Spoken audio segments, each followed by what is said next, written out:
फरमाया, क्या हो अगर आप सो जाओ और जब आँख खुले तो दुनिया 300 साल आगे बढ़ चुकी हो। एक ऐसा शहर जहाँ सच बोलना जुर्म था और जहाँ अल्लाह को मानना सबसे बड़ी बगावत थी और जहाँ एक जालिम बादशाह खुद को खुदा कहलवाता था। उसी जुल्म के दौर में कुछ नौजवान खड़े हुए, न तलवार लेकर न फौज लेकर, सिर्फ ईमान लेकर। उन्हें कहा गया, या हमारे देवताओं को मानो या मौत के लिए तैयार रहो। उन्होंने दुनिया छोड़ दी, घर छोड़ दिया, आराम छोड़ दिया और एक गुफा की तरफ निकल पड़े। एक दुआ की और अल्लाह ने उन्हें एक ऐसी नींद सुला दिया जो सदियों लंबी थी। जब वो जागे तो जालिम मिट चुके थे और वो अल्लाह की जिंदा निशानियों में से एक निशानी बन चुके थे। ये उस दौर की बात है जब जुल्म ताकत समझा जाता था और सच बोलना गुनाह। उस शहर में एक बादशाह हुकूमत करता था जो अपने आप को खुदा समझता था।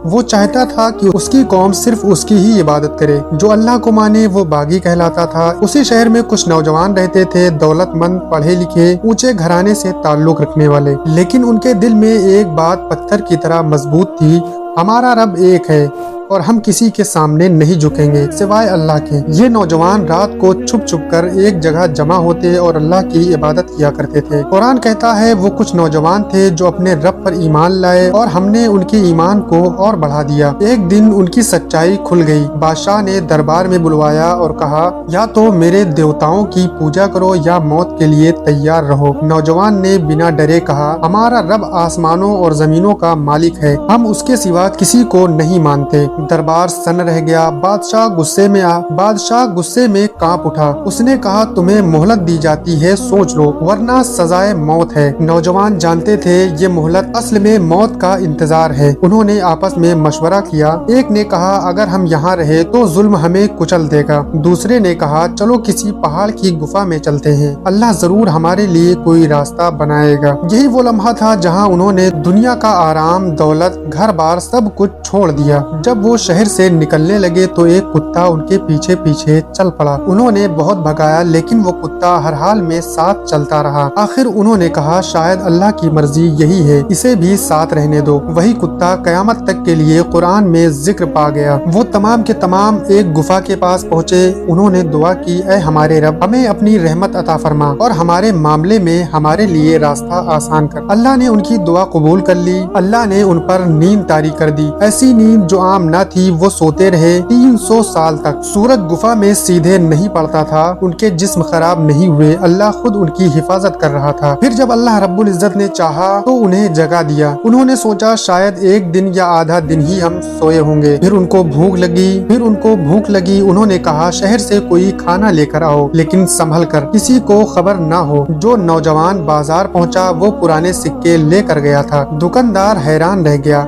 ये सिक्का सदियों पुराना था। पूरे शहर में हड़कंप मच गया। लोग समझ गए ये अल्लाह की निशानी है। अब वो जालिम बादशाह कब्र में था। दुनिया बदल चुकी थी, हक की जीत थी। लोगों ने गुफा देखी और अल्लाह की कुदरत को मान लिया। अल्लाह ने असहाबे कहफ को फिर सुला दिया हमेशा के लिए, ताकि वो निशानी बन जाएं कयामत तक के लिए। सच्चाई दब सकती है मगर मिट नहीं सकती। आज भी जब ईमान पर आँच आती है तो असहाबे कहफ हमें याद दिलाते हैं, अगर तुम अल्लाह के हो जाओगे तो अल्लाह तुम्हें इतिहास बना देगा। तो दोस्तों, इस वीडियो से आपने क्या सीखा? अगर आपको वीडियो पसंद आया हो तो लाइक करें और हमारे चैनल को सब्सक्राइब करें।